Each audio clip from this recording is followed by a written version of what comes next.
Not necessarily. Okay.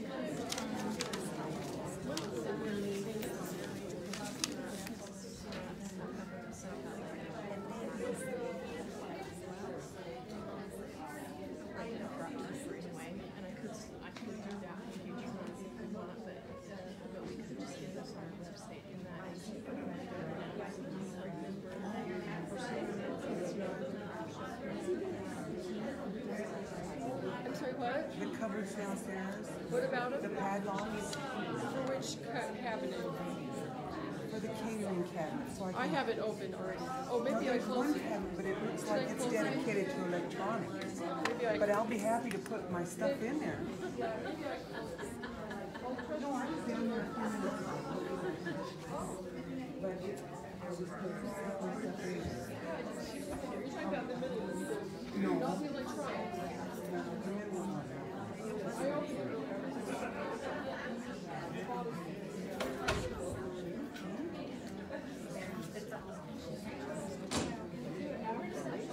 Sure. Yeah, we'll do it there.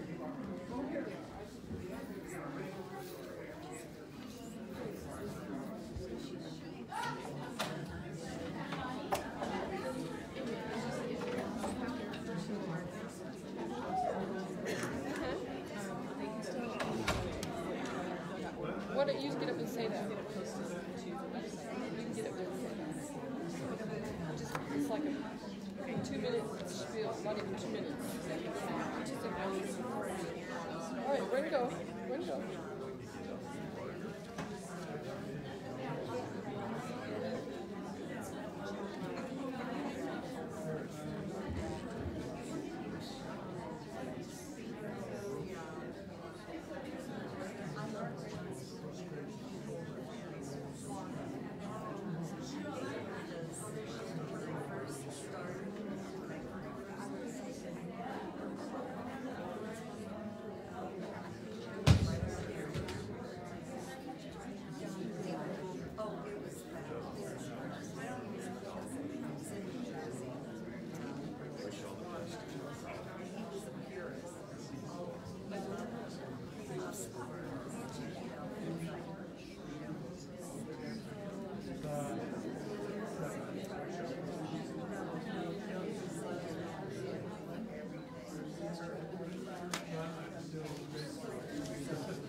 Oh yeah, it's on the piano.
Okay. All right. Oh, actually, I meant to leave this on. I know, I don't like to either. I know. Yeah.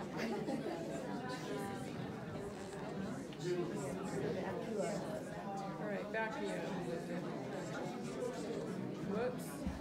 Switched over to the... How did that happen? Oh, because I turned it off. Dang it.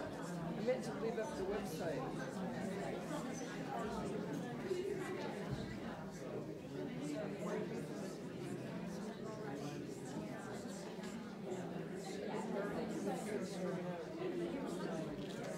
I don't know why.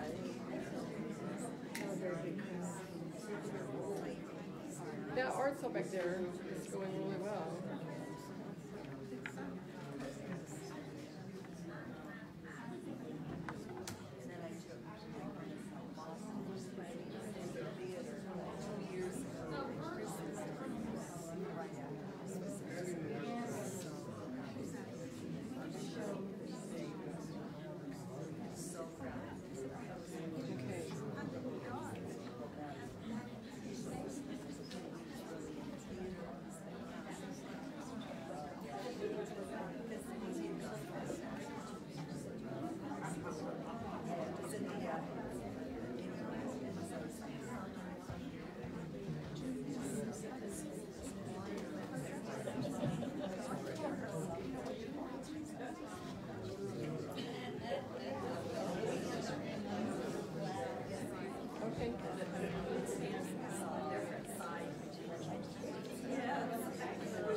Okay, I think we'll get started. So, welcome everyone. And nobody get on the internet, please. If you were here last month, you know what I'm talking about. Anyway, so last month we didn't have any announcements. Did that really ruin anybody's life? It seems like it worked out fine. Oh, happened to the... Could you help me with that? Okay. So pretty much everything that you need to know is going to be either on the website and or the e-blasts. So we're going to have some quick announcements, but they're going to be really fast. But I just wanted to point out a couple of things to you on the calendar. This is not UWS. No, it's mine. Dang it. There's always technical problems.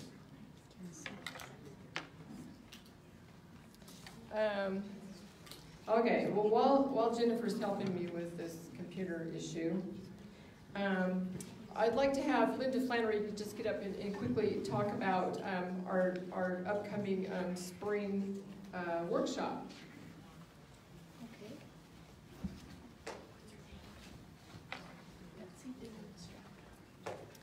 Okay, we have a workshop coming up in spring. Our artist's name is Betsy Dillard Stroud. She has been personally handpicked by Jennifer Love and somebody else back there who was excited about her, said she was a riot. Who's the girl that was... Anyway, she seems really personable. I've only contacted her once and introduced myself. To get ready for this workshop, there's lots of computer stuff that I absolutely hate. It has to be done, so that's where Jennifer comes in. Be thinking about it. What else do you want me to say? Whatever else you need people to know. Okay, I'll keep you posted. How's that? Thank you. Thank you, Linda. Okay, right, awesome.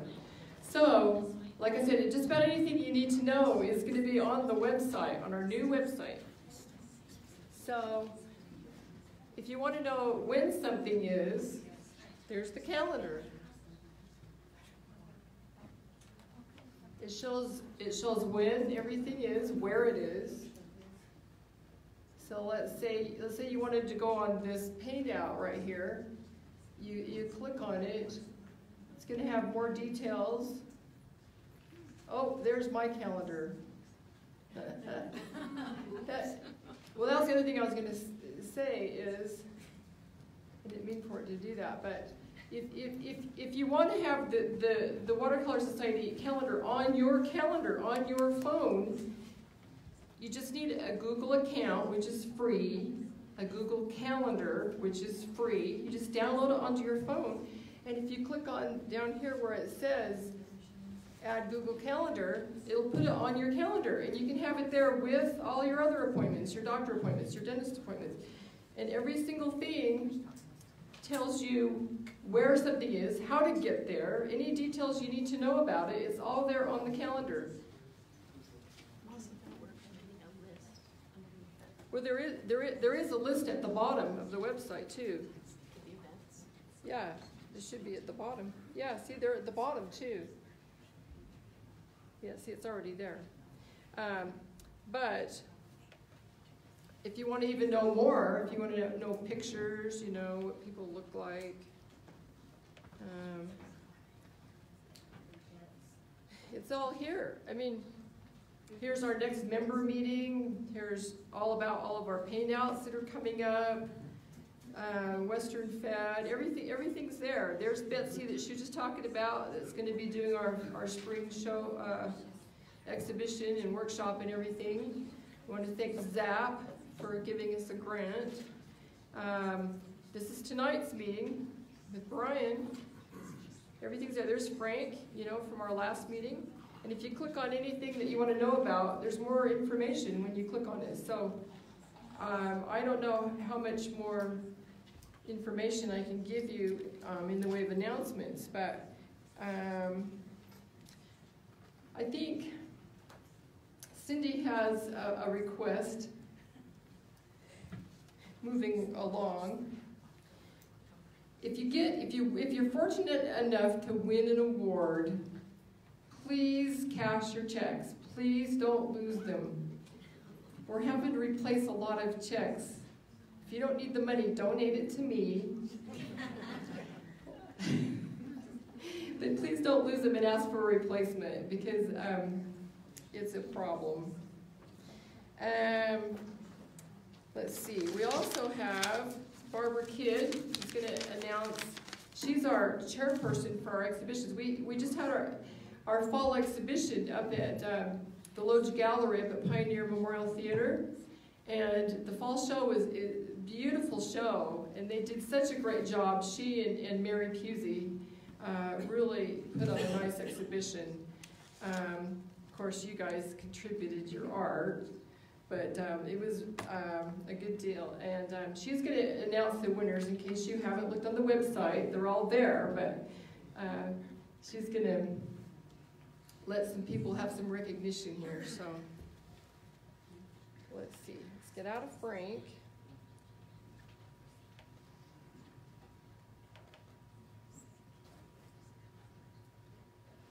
So, now why is that like that?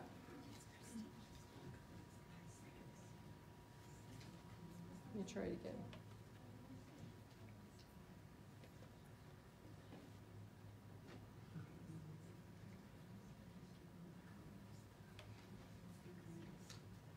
Stop doing that. Why is it doing that to me? I don't know. Look, I can just do that. How about that? Okay, so you want to announce these and I'll try to squirrel through them. All right, we'll team tag this. I don't think this is in a perfect order. We'll see. This is for the fall 2018 exhibition, and I hope you did have a chance to go see those paintings. The Loge Gallery is a beautiful venue. I believe it will be hanging until the 16th of November, so you have just a little time to still see it. This is Christy Grusendorf's Navigating the Glass Dome. She won the Award of Excellence. Award of Excellence, okay. I don't see her name on that, I just know that that's Christy's. There it is, okay. Okay. Next one is Award of Excellence by Roland Lee, Glorious Morn. And neither one of them are here.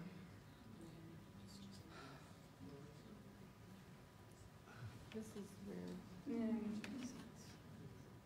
There we go. Roxanne Pfister, Award of Merit, A Murder of Crows. She's not here either. This is Ian Ramsey. There's a thing there. For what kind of award it was? Yeah, Award of Excellent, I believe. Award of Merit. Oh, Award of Merit. I can't He's see not that. here either. But Tamara Trotter, would you like to stand Tamara up? Trotter. Let's give her a big hand. Award of Merit.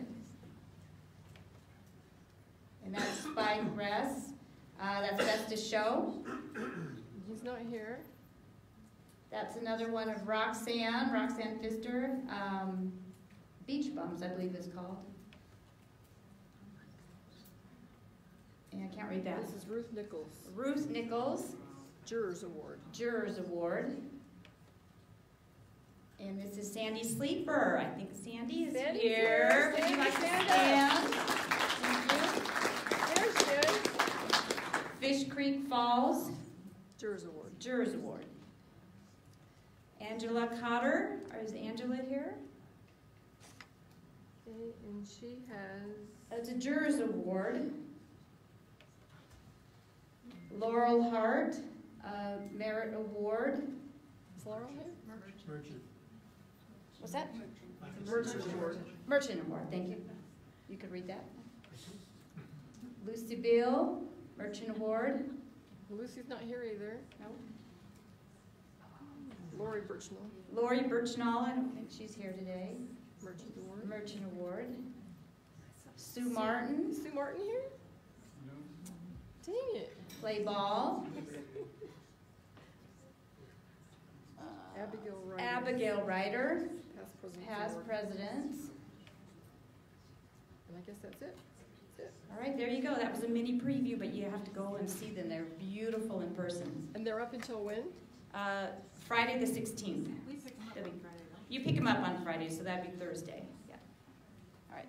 Yeah, and please pick them up. Okay, awesome. Sandy, where are you? We'll talk about mini workshops.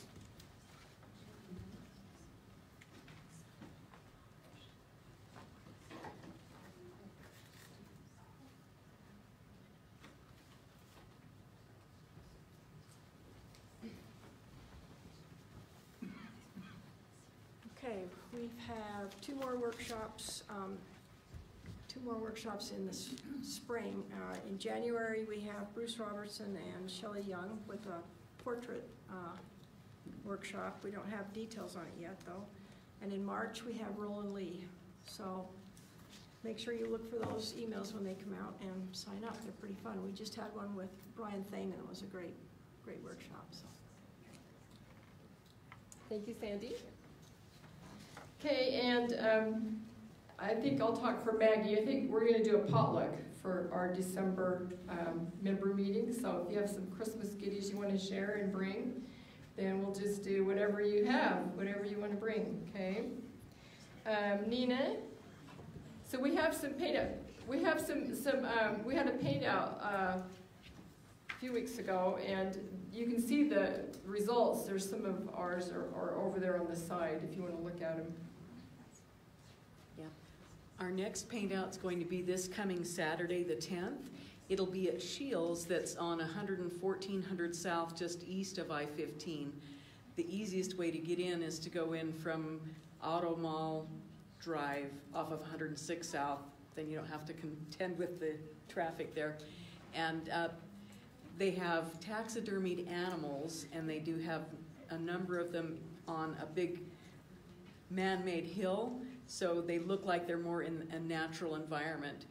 They do ask that we sit maybe 2 or 3 of us maximum together so that we're not crowding their retail area, but it should be fun from 10 a.m. to noon, and then we'll get together at the north side of the building and have a small critique, and then we'll go for lunch. And I've forgotten where we're going for lunch, but it's on Tin Roof Grill, and it's on the website. There's the address for that as well.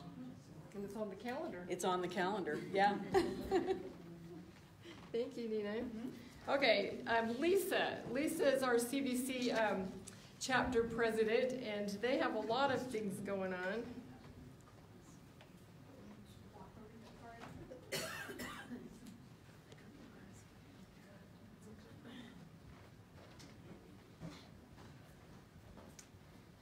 Okay, we have a mini workshop on week from Saturday,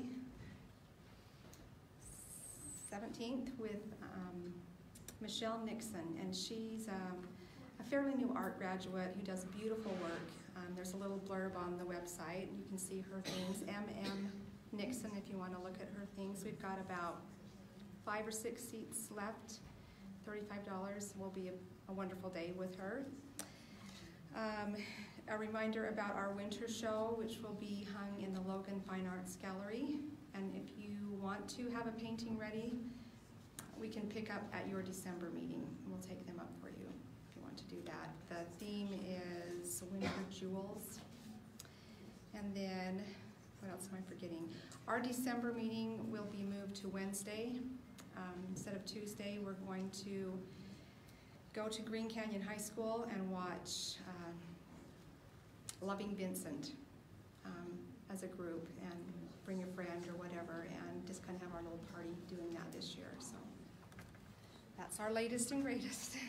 Thank you, Lisa.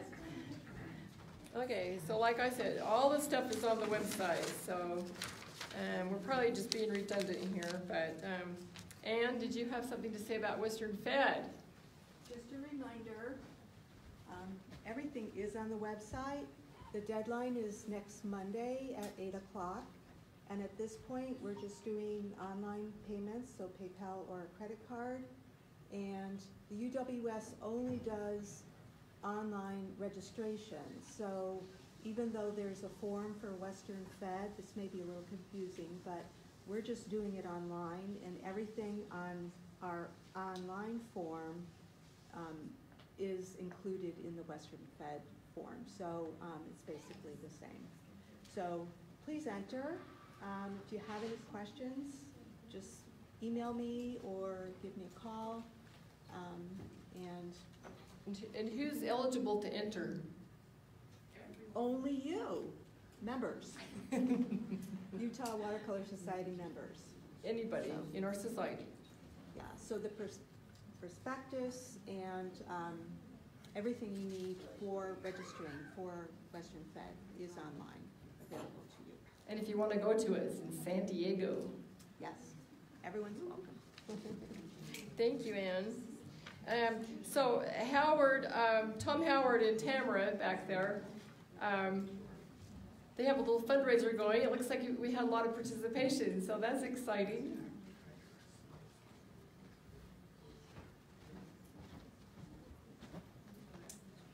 Yeah, you overwhelmed us. Thank you. And thanks for creating the problem that we're dealing with. So many paintings to have to sell now. So really, we'd like everyone to take a look at the work that's on display. There are some minimum bids placed on them. Take a look and see if you can find it in your heart to give to the Mary Straight Scholarship. It really is for the benefit of the scholarship, and we would really appreciate your help and participation with that. So take a look, see if you can place a bid. We have many artists who brought paintings tonight, and we appreciate that. We're able to take either cash or check. We tried to get PayPal up and running. We just ran into too many brick walls there, so cash or check. And Artists who brought paintings, we don't know if we'll sell them all, so make sure to check before you leave and take your work home with you if it doesn't sell at the end of the evening. Tamara, is there anything else I need to cover? I don't think so. Okay, Jenny? There's an alternative for a credit card payment option. There is an This way alternative. it's not working, but there's an alternative. There's an alternative. Well, we're probably the one my wife and I use, and enter the numbers. No, she can send you a email requesting money, and then you can log in and pay it. Okay, all right, so there's a way to do that even. So take a look, thank you, and have a good evening. Thank you, Tom. Okay, we're getting down here to our presenter pretty soon. I don't know if Beth Ann has anything to say. You know, they do journaling. It's like a free class. If you come a little bit early to the meeting, they meet downstairs. So if you want to have a free painting class every month for a half an hour or so, you should go down and join them and have a great time. Where is Beth Ann? Did you have anything else for me to say? No, that sounds wonderful. Okay. All right, awesome. Are there any other announcements? Does anyone, okay, would you, Brenda, will you please tell us about that? Can everybody hear me? No, stand up. Oh. Thank you. I'll do it from up here. Okay. And I don't have to shout. So I think everybody knows that we have a number of organizations throughout the state that will give discounts to members of the Utah Watercolor Society. There is a place in Orem called the Artist Corner. They supply a lot of school supplies throughout the state. They have contracts throughout the state for art supplies. I stopped in there. They are going to give the Utah Watercolor Society a 20% discount. You just have to let them know. So if you're in Orem, you're looking for school supplies or looking for watercolor supplies, they also have a website, and it is chock full of stuff. So I think they're very competitive in prices. You might want to check them out. I've already given the information to Mary, so it'll be on the website as one of the organizations that give us a discount. So I'll put the business cards back in the back if you want to grab one. Thank you, Brenda. You're welcome. Okay, any other announcements? Anybody having any shows or exhibitions or teaching a class or a workshop? Kay, I knew you had something because I got something in the mail.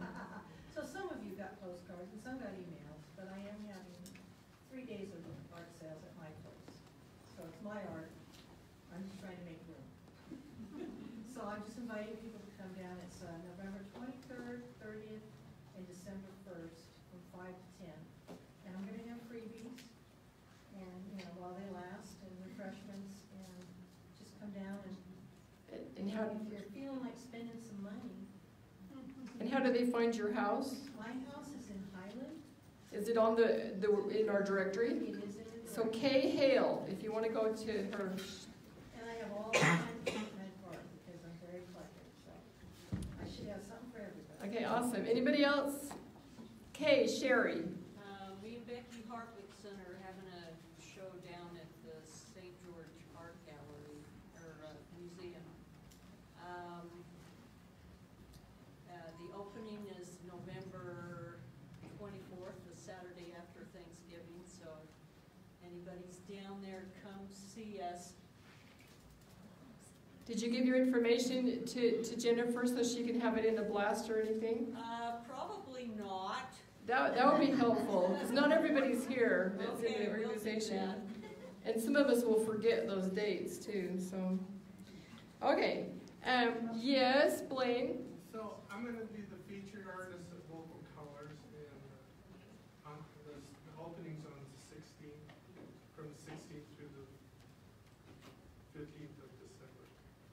So lots of opportunities to buy some art for gifts or whatever, support each other, that's awesome. Yes, And Nina? From December 15th, or the day after Blaine, for the next month after that, I'll be the featured artist at Local Colors. Okay. And in addition to watercolor, I also have my pottery work. Okay, awesome. And you know that that's on 21st South, right? Yeah. 1054 East, 21st South. Okay.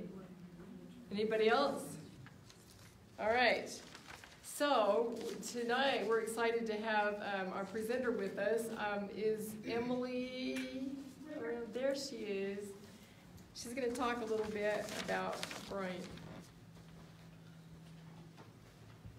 Okay, we are excited to have Brian here tonight. Like, I met him up in Midway. He's like one of the best Midway artists up there. He'll always kick your butt in any competition. So finally I met him, and he was so nice to me. He shared a few tips and tricks, and I thought, oh, we got to get this guy down here to share some stuff with us. He's part of the UWS. You have been for a while. He doesn't always come to the meetings. He did just have one got in last year's Western Fed, and you took an award, didn't you? What was the award? Award of Distinction. Award of Distinction. But to get in Western Fed, you guys know how hard that is. So a little bit about him. I'm just reading from his bio here, but he went on a 2-year, was it a mission, to Italy. Is that right? And we both love Italy. Like, I've been over there, and I think it's so beautiful. So he painted a lot of Italian stuff for a while, like the different things. And he grew up in Orem, and it says when he was young, he would draw little cartoons and stuff, characters for his classmates, and they would raffle them off, and he would steal all their lunch money. So he's been drawing and doing all kinds of stuff for a long time. He won some award, and he worked in oils for a while, and then he saw, who was it, Glenn who? Glenn Turner and Bob Marshall. Yeah, Glenn Turner and Bob Marshall had a watercolor thing, and he was like, oh, I love that, I want to paint with watercolors. And you've been painting with watercolors since then, right? Yeah, since about 1976 or something. He has a lot of amazing watercolors. Anyway, we are super excited to have him tonight. I'm not going to talk anymore. We might as well just watch him paint.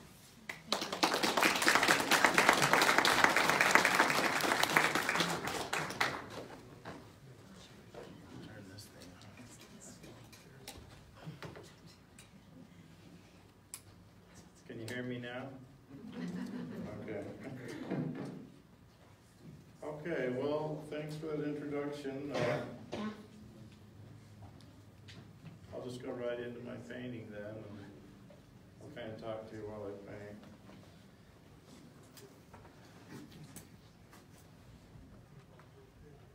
Where did you study, Brian? Oh, I studied at BYU. Okay. I graduated in 1983. I started in 74. Took 2 years off to go on a mission to southern Italy, which was a fantastic experience in and of itself. And then I came home. Shortly after that, I got married, took another year off, and then got back to work and finished. So while I was at BYU, they were having every year the whole art department goes somewhere to paint, and this year they were going to Hawaii, and another artist and myself, we didn't want to go to Hawaii, we wanted to go back to Mexico again. So we took our young families, went to Mexico by ourselves, and this kid had been on a mission in Mexico, so I thought he knew what he was doing. And he told me, he says, he goes, just bring all your stuff and don't worry about room, because I'm gonna drive my truck and a trailer, and so all the stuff you can bring. And he says, I've arranged for us to rent these bungalows on the side of this mountain in a town called Valle de Bravo. And I says, wow, that sounds great. And he says, now the bungalows are not furnished, so you have to bring all your own stuff. And you have to bring like cooking stuff, like electric fry pan or something like that. Well, okay, so we had a young baby at the time. We'd only been married about a year. My wife was pregnant with our second baby. So it was kind of stupid time to go, but you know, I wasn't all that bright. I was only 20-something. And anyway, so we get to his house in Arizona, and so I have all this stuff, like a ton of stuff. A baby crib, well, like a playpen crib thing, and cots and camping stuff, sleeping bags.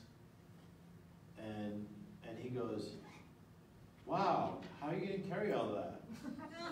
I says, well, you told me you were going to have a trailer. He goes, oh, you know what, I ditched the trailer, but I got this rooftop thing. And by the time his wife got all their stuff in there, there wasn't any room. She had like, I don't know, like 4 kids. And they were driving down in this Chevy Nova.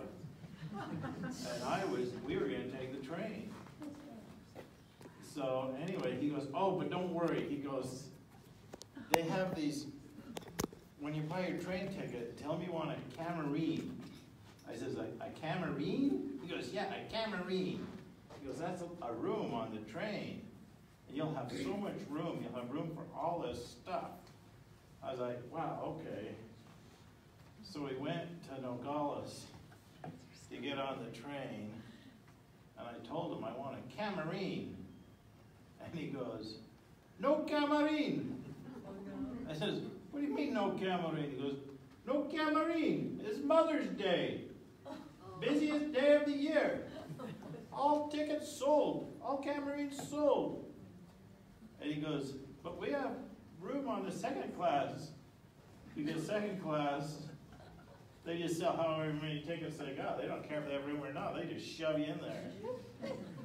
So we get on the train, and I have tickets to go from Nogales to Guadalajara the first day. We get on at 5 o'clock at night in Nogales, Arizona. We're supposed to arrive at Guadalajara at 5 o'clock the next day. And I was very ambitious. I also had a big box with 20 sheets of full-size watercolor paper, artist paper. I thought I was really going to paint up a storm, you know. Well, we were going to be there all summer. The rent on this bungalow was it's like $90 for the whole summer. And so, and it was in this town called Valle de Bravo. We get on the train, and it was extremely crowded, and we're just sitting. My wife, I managed to get my wife a seat, and I was standing up in the aisle next to her. And we were kind of passing the baby back and forth. He was like, I think 6 months old. So he's just a little baby. Blonde hair, blue-eyed. We get on the train, my wife fell asleep, and everybody on the train is going, Que bello bimbo, biondo, azzurro. Blonde, blue-eyed baby, and they pick up my baby and pass him down the aisle.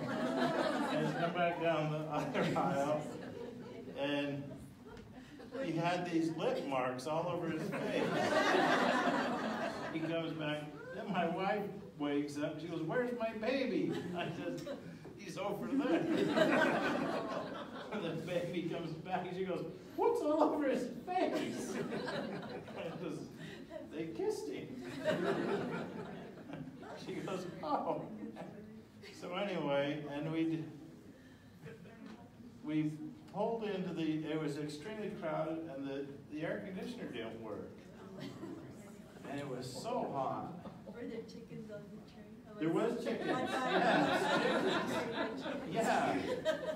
And every time the train would stop in some little town, these people would get on, and they were cooking tortillas on the side of the train track. I mean, it was really cool. And they were cooking tortillas, and they come in and have tortillas in a mop bucket. You know, and they can walk up and down the train selling these tortillas. And I was so hungry. My wife said, I don't dare eat those. I says, well, I'm sure they're clean. She goes, they're in a mop bucket. I says, by about the third stop, we were so hungry, though, we bought them. Didn't matter. And what color is this? This is yellow ochre, I think. Anyway, so she goes, then we were so hungry we ate them anyway. And I thought, why didn't we eat these sooner? They're great. And they cost nothing. And then we bought a big bag of mangoes. Now, this is, you know, this was, let's see, this was 1981 or something. I've never seen a mango in my life. I mean, nowadays they sell them all over, but in those days, remember, you go into the Albertsons and they had apples and oranges and peaches. Kind of fruit you see every day, but I'd never seen a mango. So I started eating these mangoes. I thought, man, those are pretty good. I ate so many mangoes, man, I can't stand to look at a mango anymore. I got so sick of mangoes. But that's all we had. We were eating these mangoes. And then we tried to sleep on the train. It was an overnight train, you know. And we were supposed to go get to Guadalajara at 5 o'clock the next afternoon. So we had another whole day on this train. And the train's going along. We come riding into these neat little towns. And there's people riding around on horses, yelling and screaming, and they're drunk all over. It was quite an experience. And anyway, by about 9 in the morning, we're only halfway to Guadalajara. And I'm kind of following along on a map where we're going. And my wife says, where are we stopping now? And she was sick of it. She was ready to quit. I says, well, I think we're in Mazatlan. Mazatlan's the next stop. And she goes, I've heard of Mazatlan. They have nice hotels. I'm getting off. And she says, you can come if you want. But I'm getting off. And she picked up the baby and got off. And I hurried and scooped up all this stuff. Like I told you, I had a lot of stuff. I had boxes, and I had this great big canvas, you know, those army duffel bags. I had 2 of those. I threw one over this shoulder, one over this shoulder. I had this big box with a play pen and my 4,000 sheets of watercolor paper and everything. And I jumped off. I got off the train, and we went to a taxi driver down. I spoke Italian, which, if you put an S on the end of all the Italian words, it sounds Spanish. So I could sort of communicate. And so I get to this taxi, and I says, I want a hotel. My wife was just saying, I want a good hotel. And I says, cheap. I want a cheap, nice hotel. Those don't really go together. And I says, he goes, what kind? I says, with air conditioning. And he took us to this nicest place. It was like a block from the beach. And you get in there, and it was like this old style with this big courtyard in the middle. And the whole Pueblo type hotel went around it. And you go in the room, and there's not a sink, but there's this neat pitcher of water and a basin. You pull it in, and I says, hey, this is like on Gunsmoke, you know? I feel like Matt Dillon. My wife was like, what's so neat about Matt Dillon? She says, I want running water. I says, well, wait, this is like Pioneer, man. This is cool. Anyway, so we stayed there a couple of days and really liked it. We went into the town of Mazatlan, and we went on this boat, this tour boat, this flat bottom boat. And my wife, I told you my wife was pregnant. I mean, she had a 6-month-old baby, and she was about 4 months pregnant. And so we got on this tour boat, this big flat bottom boat, and she started throwing up. And they gave her limes, and it really calmed her stomach. And then we bought a few souvenirs in Mazatlan, and then we decided to get back on the train and go to the rest of our way we went to Guadalajara the next day. Now this time we got on the train, and it was fairly empty. We got, we didn't get a Camarine, but we got, had the whole place to ourselves, so it was no problem. We met this nice guy that lived in Guadalajara, and he told us where to stay. And it actually worked out. He wasn't lying to us. We found a really nice hotel across the street from the Marriott. But it was nice, and I had fun with. In Guadalajara, it's a very European-style city, so I felt a lot like I was back in Italy again. And where's my pencil? Here's my pencil. So I sketched this out before today, before coming. And I'll tell you one thing about watercolor. If you have a good sketch, a good drawing, if you have 2 hours to do a painting, spend at least 1 hour on the drawing before you even pick up your brush. That's the advice I'll give you. Because if you have a good drawing, work out all your problems in the drawing, and then try to remember what you worked out. And then you can paint and be fairly loose and free, and it'll hold together because you've solved all the problems. Of course, you never solve all the problems. So we spent a few days in Guadalajara, and then we went to Mexico City. Now this time, we got on the train at 10 o'clock at night from Guadalajara, and this was a different train company. And this time we got a Camarine. We got our own little room, and it was like from an old 1930s movie, you know. I mean, it was so luxurious. We went down to the little dining car. We had our own bathroom. We had our own little bed and our bathroom. And the porter comes in and pulls down the bed. He has a little key, has a thing overseeing. Sits everything, and then he holds his hand out. And I'm like, oh, you want to shake my hand? I figured he wanted a tip, but so I gave him one. No, I said don't smoke. But anyway, he had this neat little room, and it was just fantastic. And we walked down to the dining car, and they had your seat with linen tablecloths and stuff. It was just gorgeous. And I had a rose, that little flower holder built into the side of the door of the window with a rose in it. That was kind of cool. And we had a really nice meal, and we went back, slept in a room, and we woke up in Mexico City the next morning. So we spent a few days in Mexico City, saw everything. Then we had to take a train from Mexico City, this little town called Toluca. And from Toluca, we had to take another, I said train, didn't I? I meant bus. We took a bus to this town, Valle de Bravo. Now, Valle de Bravo was where my friend had gone with his family, and we were like a week late because we spent all this time in Mazatlan and Guadalajara and Mexico City. So he'd been going to the bus office every day expecting to find us. And when we finally showed up, he goes, "Where the hell have you guys been?" I says, "Well," and I told him, he goes, "Well, it's okay, because there was these hippies in your room. We couldn't get them out until today."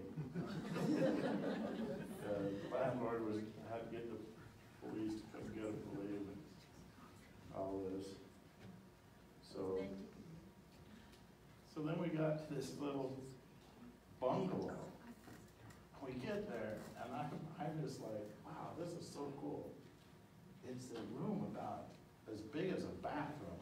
I mean, the whole place. And that's divided into a kitchen, bedroom, and bathroom.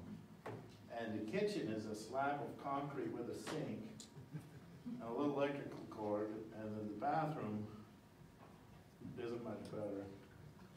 And the water heater is on the side of the building, and you build a fire under it. To get the water heat hot. And I thought, this is so cool. And I look at my wife, and she's crying. I'm like, what is your problem? This is like Gunsmoke, man. The Old West. And she's like, this place is a dump. This is filthy. Well, it wasn't really filthy. It wasn't clean. Were there bugs? Oh, cockroaches? No, I didn't see any cockroaches. Scorpions. That was big. When we go to the bathroom, they'd come out from under the toilet, these scorpions. First time she went to the bathroom, she's in there and she starts yelling, Brian, come quick. And go in there, these scorpions all over. So we learned that when you go to the bathroom, you have a shoe in your hand, and you just start smacking. Then when we took a shower, they'd come out from underneath the the fittings for the faucet and stuff. And so you take a shoe into the shower with you too. And we were there, and they had a concrete sink on the side of the house outside where you would do your laundry. It had like a corrugated, what do you call those? Washboard things. Yeah, it's concrete, just on the side. And it's so cool. And she actually tried to wash our clothes like that. And then the landlady says, why don't you hire one of the ladies from the village to do that? And she says, we don't have a lot of money. And she goes, well, it doesn't take much. So she hired this lady, and she'd come and wash our clothes. Russ and I, we'd go into the town, and he had, like I say, he had a Chevy Nova. So we drive around looking for stuff to paint, and we painted the neatest scenes, and I still have scenes I still paint from that trip sometimes, like donkeys and stuff, packs on them and things, but we had real fun. And we were having a good time, and then all of a sudden my baby, like I said, he was like 6 months old. He was probably 7 or 8 months by then. We'd been there for about half the summer already. And I was having the time of my life, and I didn't know my wife was on the verge of suicide. But she, come on, and I'm feeding the baby, and I keep feeding him, and he's just crying. And I thought, I wonder why he's crying. And I noticed that, I said, hey, you know, this bottle, he's been sucking on this bottle all day, and it's still full. So we figured out I was starving the kid. And then he got a real high fever at night, and I went and woke up Russ in the middle of the night because he'd been a missionary in Mexico, so he knows everything about Mexico. You know. And he says, oh, we'll find a doctor in the morning. I get up in the morning, and Russ is packing up his car, and he says, well, we're leaving, we're going. I said, well, we're going too. We took the bus, and they drove to Mexico City. So he got there first. He met us at the bus station. He says, well, I found a doctor. And so he took my wife and the baby and took to the doctor, and I stayed at the bus station with all our luggage and stuff, all our stuff. Remember, I had all this stuff. The doctor says, well, this kid's been bitten by a scorpion. And he says, and they had told me earlier, they says, now, you know, they said, I asked the people, our landlady, if the scorpions there were dangerous. She goes, oh, not the ones on this side of the lake. The ones on the other side of the lake, they'll kill an adult. These will just, the ones here on this side, they'll just kind of paralyze you for a day or two, but they won't kill an adult. I said, well, an adult, what do they do to a kid? He goes, well, I'm not really sure.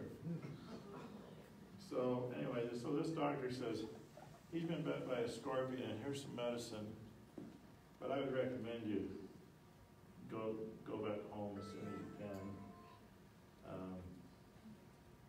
So I flew my wife and baby back home. I didn't have any money. I mean, I budgeted like $900 for this whole trip. Cash. I mean, I just had cash. I didn't have a credit card, nothing. And you know, this was in 1980, so there's no cell phones or anything. We couldn't really call home and tell my mom that I was out of money or anything.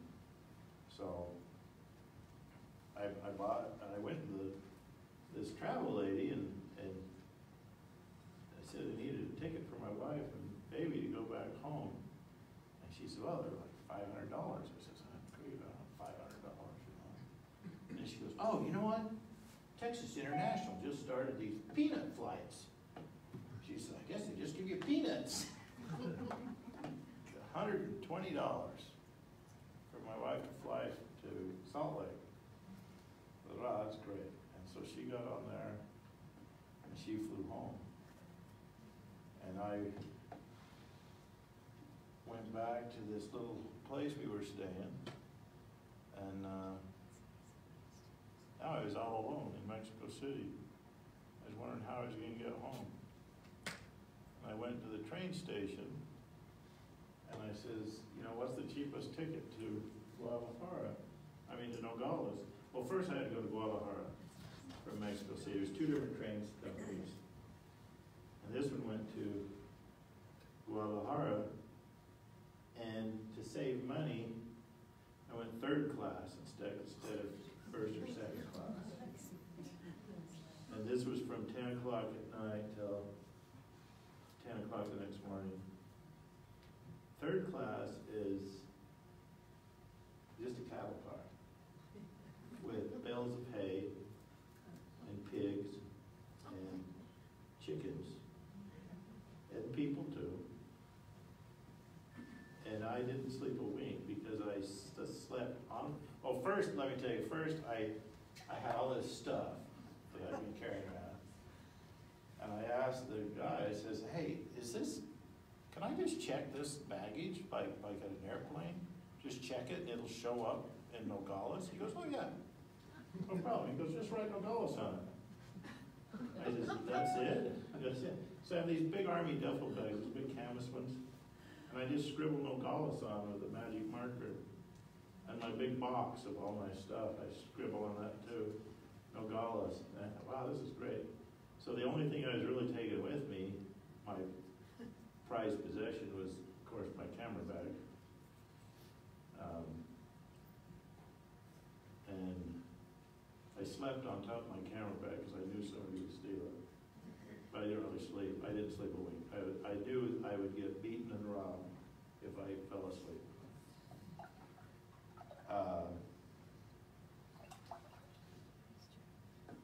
And so then I get to Guadalajara, and I change trains and go to Nogales, and the train kept breaking down. Like every 5 minutes it would break down. And everybody would just get out some cerveza, have a drink, enjoy themselves. And finally we get to where we can see the train station in Nogales up ahead, like a half mile ahead. And everybody just got on and walked. So I got off and walked. And I get to the train station, and he had given me this ticket for my baggage. And so I'm walking around the train station showing everybody that looked official my ticket. And I'm saying, ¿Dónde está? And they kept pointing down the track. And I'm like, you mean back where I just walked from? He goes, yeah. So I walk down the track there. I go, finally I get somebody to help me. And I ask him, ¿Dónde? And he looks at my ticket and goes, Guadalajara. I says, no, you don't understand. I checked it in Mexico City. I went to Guadalajara, and then I came here, and it's supposed to be here. And he says, oh, it'll be here eventually. He says, it just stays in Guadalajara on a freight car until it fills up with freight. And then we bring it up here. I says, well, how long could that be? He goes, who knows? And he goes, I says, well, I don't live here. I can't just come back. He goes, well, here, let me give you our phone number, then you won't have to waste your trip. I thought, oh, man. I thought, well, I'll never see that stuff again. I had left my car in Nogales. So I got my car. Now, Russ lived in Mesa, which is only like 2-3 hours away. And so I drove up to Mesa to his house. And they had just pulled in. They drove all the way home. Went through Texas and everything. And they had just got home right before I did. And so I told him, I says, well, here's my ticket. If you ever happen to get a chance to go down to Nogales, see if I have anything in this freight thing. About 3 months later, he called me up and says, meet me at the Provo airport. And he had some guy that was flying, he was doing sculpture at the time. And he had some sculptures that he was bringing to the foundry in Lehigh. Some rich guy that he was painting them for was bringing him in his private jet. What a lie, huh? Have a private jet. So I met him at the Provo airport, and he had all my stuff. Every single thing was there. My watercolor paper, all my paintings. Did it have your name on it? Yeah. Yeah, everything was there. I didn't miss a single thing. So. But 3 months later. Yeah, it was about 3 months later. Well, it was whenever, Russ had picked it up earlier, but, I had to wait till he came back up here. He was already graduated from Hawaii. He had no reason to come back other than this thing. So it worked out fine.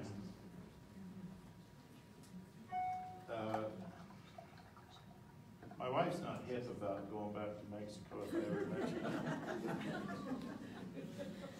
But I really like it. I've been back a couple of times with Russ, and we say, this is just like Gunsmoke. Really old fashioned. But anyway, that was really fun. For you.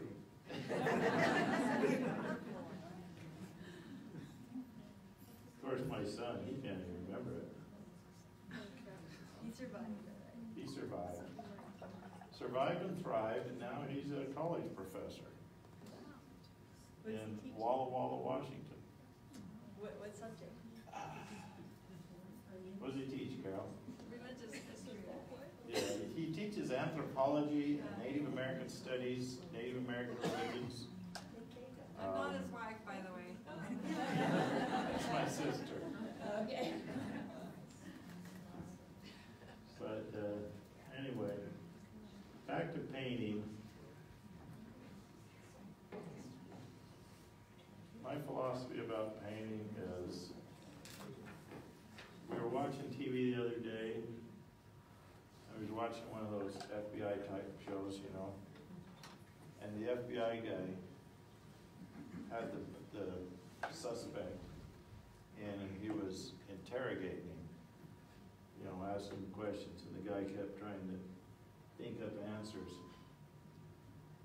And finally the FBI goes, just tell the truth, it's easier. And I thought, that's kind of like my philosophy about art, painting. Just tell the truth. By that I don't mean you have to paint what's there. You may be an abstract artist. I'm not really an abstract artist, although I think all art is abstract in some ways. But be true to your vision. It's easier. It's easier, every time I come to one of these presentations like this, you guys won't have this experience today, but when I come and I see somebody that knows what they're doing, I'm just blown away. And I go home, and even though I've been painting watercolor for 30 years and have my own style, I'll go to one of these presentations and I think I have to paint like that guy, and it doesn't work. I don't have this thing, because that's his vision, that's not my vision. You gotta find your own vision and be true to it. Paint the truth. It's easier. That's why commissions are kind of hard, because then you're painting somebody else's ideas, I'm not saying don't do commissions, because it's hard to survive if you don't, but at the same time, try to talk them into seeing your vision. You'll have a better time. So I'm kind of, you guys are sitting there watching me paint. I haven't seen what I paint. This is a picture I took this summer. That's my 7-year-old granddaughter there, the one in blue. I'm not painting the other two. That's my daughter and one of the other grandkids. But the 7-year-old with the pink hat, she's like, I think she's 7, and she wants to be a cowgirl. Of course, what 7-year-old kid doesn't want to be a cowgirl? But, so we went up to Montana and rented these horses, and they went across the river. I took these pictures. Now, I don't ride the horses because my back is shot. My back is killing me right now. But they did, and so I just took the pictures of them. And I love that the horse won't move through that water. Now, last year, we went to the same place, only we went in June. This was August. The river was low. This river was only like a foot deep. When we went in June last year, the same 7-year-old was on a horse in front leading the way. And I was back at the barn talking to the guy. And I says, you know, that river's kind of high. He goes, yeah. He goes, they might have trouble crossing the river. I said, well, they're not going to cross the river, are they? He goes, oh, yeah. That's the neatest thing. And he goes, well, that river is really high, though. And then they came back. They were out on tour, and they were all just drenched. All of them. Everyone just drenched, head to toe. And he says, what happened? And the guide says, oh, man, that river was way higher than what we thought. The horses couldn't walk across, they had to swim. And this little 7-year-old, she got across okay, but my daughter-in-law was going across, and she was holding her camera up, or not her camera, her cell phone up, to keep it from getting wet, and she got swept off her horse. And so then the guy jumped off, and he went and tried to get her, but he goes, she's really tough. She didn't scream or anything. She just swept off the horse and just swam for the shore with her camera in her phone in her hand, trying to hold it up out of the water.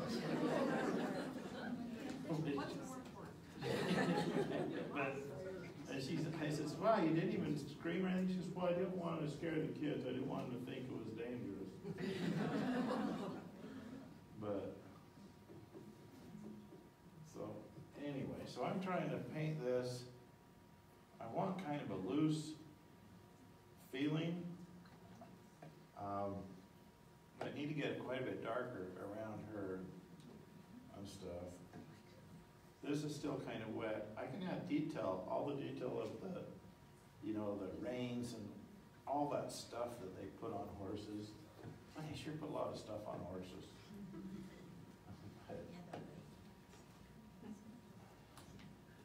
But it makes it easier to draw them, because when you're drawing the horse's head, he's got this stuff, so you have more measuring points. At least I find it easier. I kind of like it. It's harder to draw a naked horse than one that's all filled up with all this stuff. For me, anyway. Another thing I notice about if you paint horses very often, don't show them to people that really know horses. Because they'll always go, well, the horse's clavicle is bigger than that, or you got it's just not right. But if you show them to other people, they'll just be so impressed. Oh, wow, you really know horses, don't you? Oh, yeah, I'm not a little cowboy. I used to go down to Mexico and pretend I was Matt Dillon.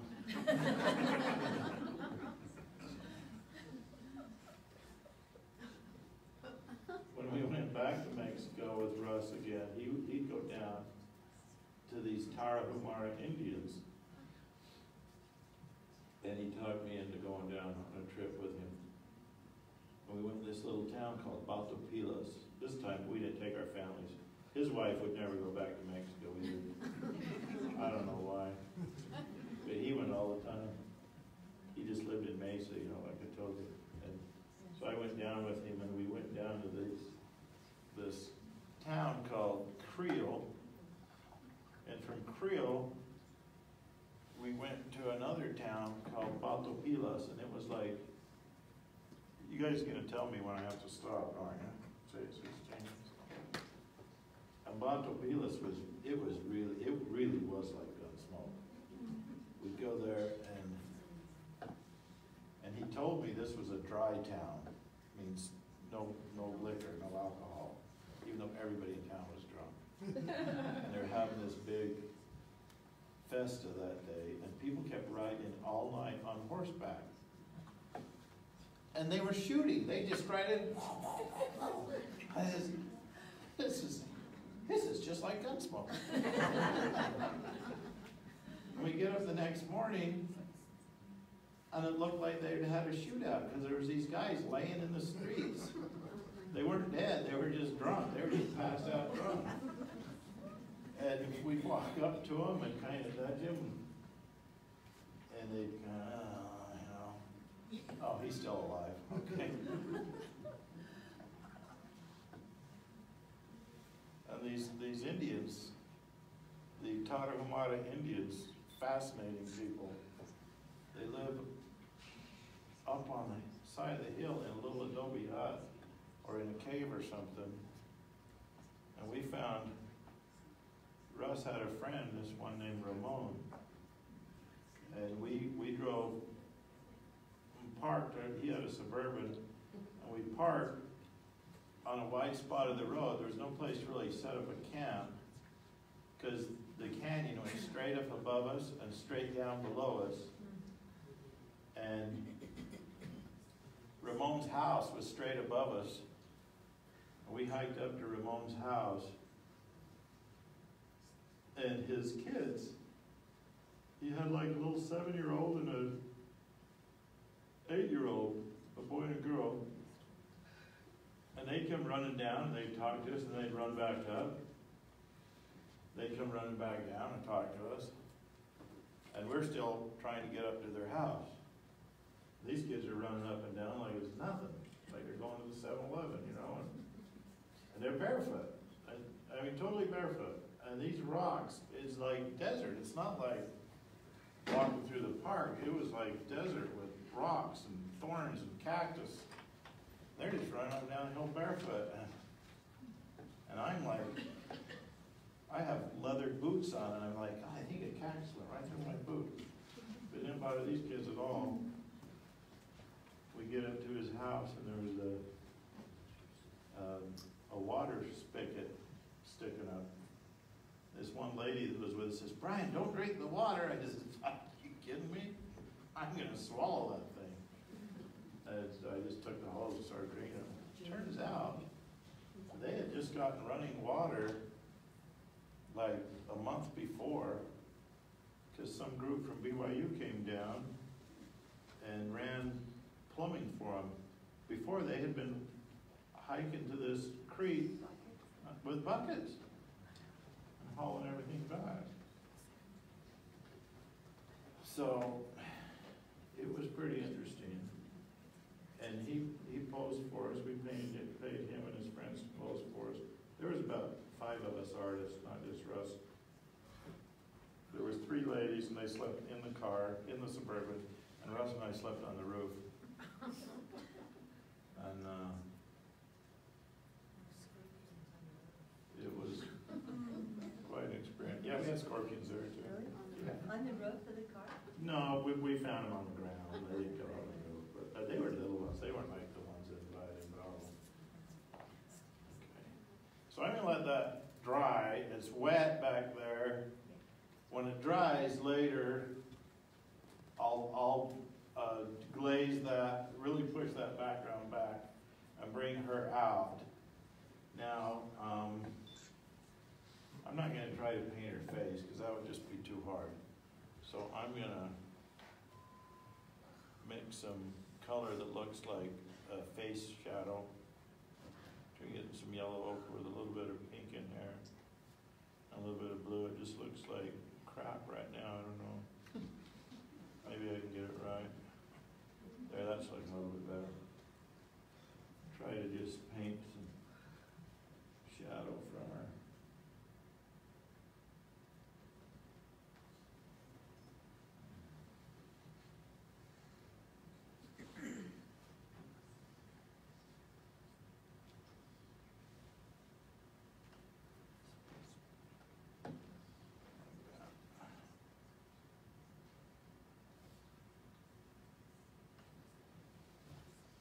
You know, if you're not very good at faces, you put a hat on and then you have half your face. my philosophy. I love shadows. I really do love shadows. I really have a hard time painting on cloudy days. I only paint on sunny days. Especially watercolor. Oil painters can get away with it. Oil painters can get away with so much stuff. I want to make a bumper sticker that says watercolors get it right the first time. Oil painters, they just push paint around until they think they're done. Then they just quit. Oil painters, or watercolorists usually paint until they've ruined it and then they give up and start over. But I know you guys have never had that problem, but I sure have. And but that's why I've been painting watercolors for, gosh, I guess 40 years now. And I'm still not bored with it because it is still a challenge. And that is really the best thing.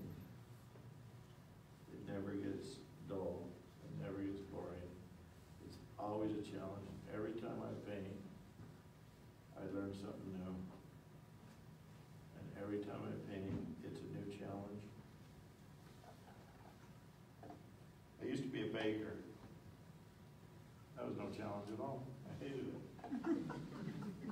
I became a baker because when I was first married, graduated from college, and I thought I'd be a full-time artist.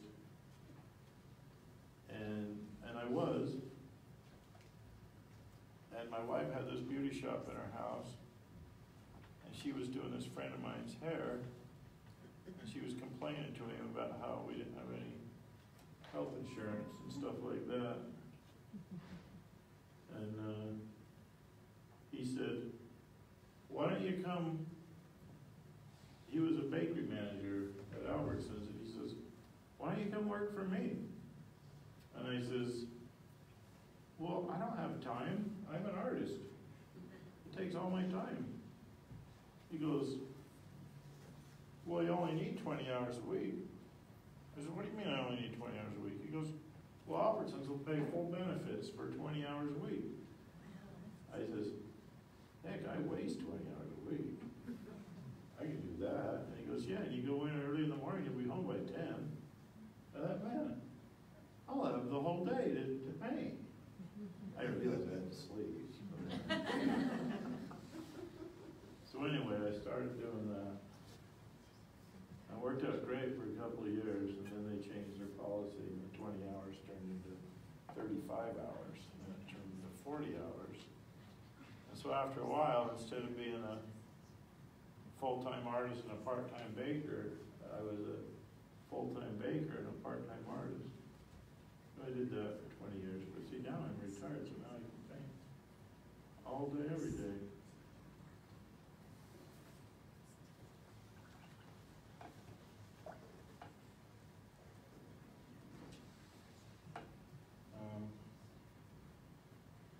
People always want me to show them tricks, but I don't really know any tricks. I saw that trick you were flicking paint. Well, anybody flicks paint, that's not really a trick. It's just flicking paint. Right? If you overdo flicking paint, people just look at it and say, that guy just flicked paint all over. So you gotta do, that's the problem with tricks, is if you do emphasize the trick too much, that's all anybody notices. So, the only real trick I know is just paint and paint and paint and develop your own style and draw and draw and draw. I mean, just draw, because drawing is the whole thing. If you know how to draw, you know how to paint. But if you don't know how to draw, well, I shouldn't say that. I guess there's some artists. Jackson Pollock, he didn't. He just flicked paint.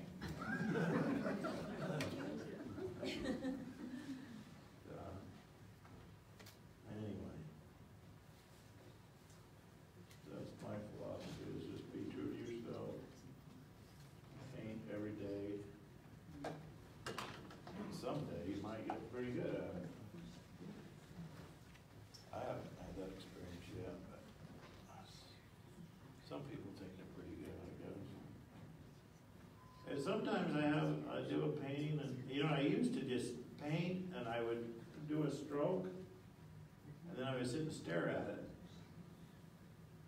And I'd like, my wife would say, "What are you doing?" I said, "Well, I'm fasting and praying for inspiration to do the next stroke." And it didn't always come that way, you just wasted a lot of time staring at blank paper. Best thing I think I did was, even when I was in school, I told you I took all that watercolor paper with me to Mexico. Which was kind of stupid in one way, but another way, when I was a student, and I'd go buy sheets of watercolor paper at the BYU bookstore for about $5 a sheet. That sounds cheap now, but this was in the 70s. And I didn't have much money. So I'd have this one sheet of watercolor paper, and so whatever I did had to be a masterpiece because I couldn't buy any more paper, I'd paint a picture on one side, I'd turn it over and paint a picture on the other side. And it wasn't until I got up the gumption to just buy a pack of 25 sheets of paper or 30 sheets. And all of a sudden now I could just paint, and if it didn't work out, I could just throw it away and do another one. I mean, it's only money, heck. But How much did you use when you're in Mexico to pack? Like a third of it? No, well, we'd sit down and we'd paint on location, and we weren't very good at doing that.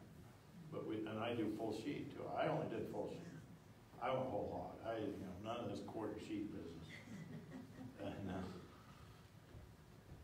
I did about probably a third of them. Yeah. I still brought home a lot of paper. But really, if you're always concerned about the cost of everything, you end up not doing very much. So. Now, when you're painting water, people always ask me, "How do you paint water?" I'll usually say, "Well, if you ever figure it out, let me know." But generally, and I told people in my workshop the other day, which, by the way, we had a really great time. And there's some really good artists in there. Don't paint the wall. And I'm sorry, I just forgot her name. Is it Tammy? Anyway, she says, "I pay this money to be told paint everything else but the water," because that's what I told him. He says, "Paint everything else around the water. Don't paint the water." And but that's kind of true. You're not, the water's white where it's splashed up like this. But then you can paint the cast shadows on the water, then it really looks neat.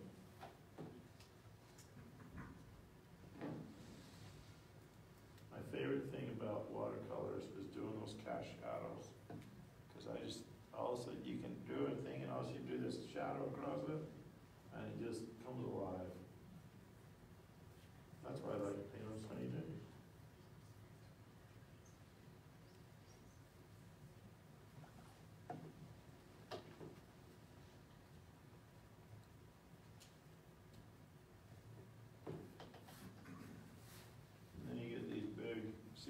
Shadows coming right across this river. This water in this river is, I don't know if you can see that. It was just crystal clear. I mean, I wouldn't advise it, but you could drink that. Especially, just like they did on Gunsmoke, just reach down there, and that water was so clear. And it was only like, well, look, it's only on that horse. His leg there was only like a foot deep, and you could see the whole bottom was just gravel. You can kind of see the gravel. I'm not going to try to paint the gravel in there; that would be too much. But it's just beautiful. So you see these reflections of these horses' hooves. Yeah, try to get those a little bit.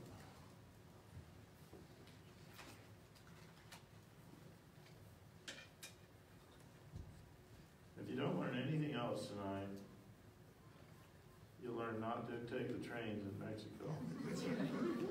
Which I found out they don't even have them anymore. So I was kind of looking forward to going back. My wife said, well, who are you gonna go with? But I found out that was like a once-in-a-lifetime deal, because they went out of business shortly after. And they didn't have them anymore. They went out of business. I was like, I know why. Broke down all the time.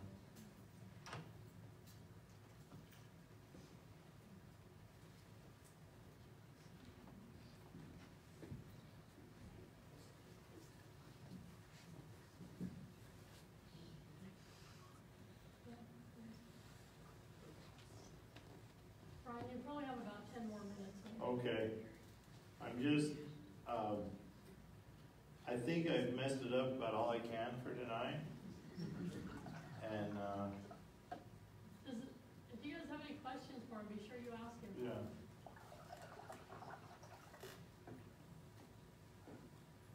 Oh, before I finish, if any of you are in Provo in the next month, I have an exhibit at the Riverside Country Club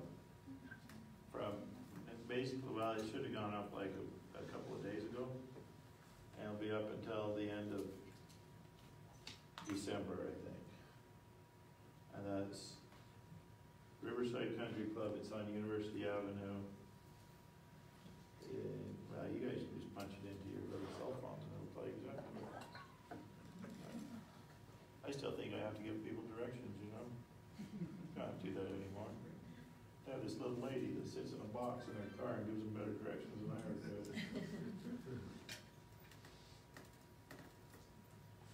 Is it close to BYU? Yeah. Yeah, it's on, when I say University Avenue, it's not the part of University Avenue that's downtown Provo, but up, well, north of the stadium, about half a mile or so, not even that far. But it's a really nice place. Just tell me you don't want to eat there, just go in and look at the artwork and leave. Do you know what their hours are? I don't know. It'll say. Your little lady in the little box here. I'll tell you. But I think it's just regular hours, you know, it's like a restaurant inside. I don't think they're golfing anymore. So. What do I know? I never golf. If I have any spare time, I paint. Ever notice that? Artists never do anything except their artwork, because that's all they have time for. Well, I hope you've enjoyed this, and I hope you've learned something. I really didn't, I'm far from finished with this. But from here on, I'm just going to glaze that background some more darker and add a few detail. You know, when you get to this point, you can add detail forever. And like I tell people, the main rule in watercolor is just light to dark. Paint light to dark. You can always make them darker. And some people say, well, I can make them lighter too. I'm like, yeah, not very easily though. It's just, life is easier if you just go from light to dark. Okay, so thank you.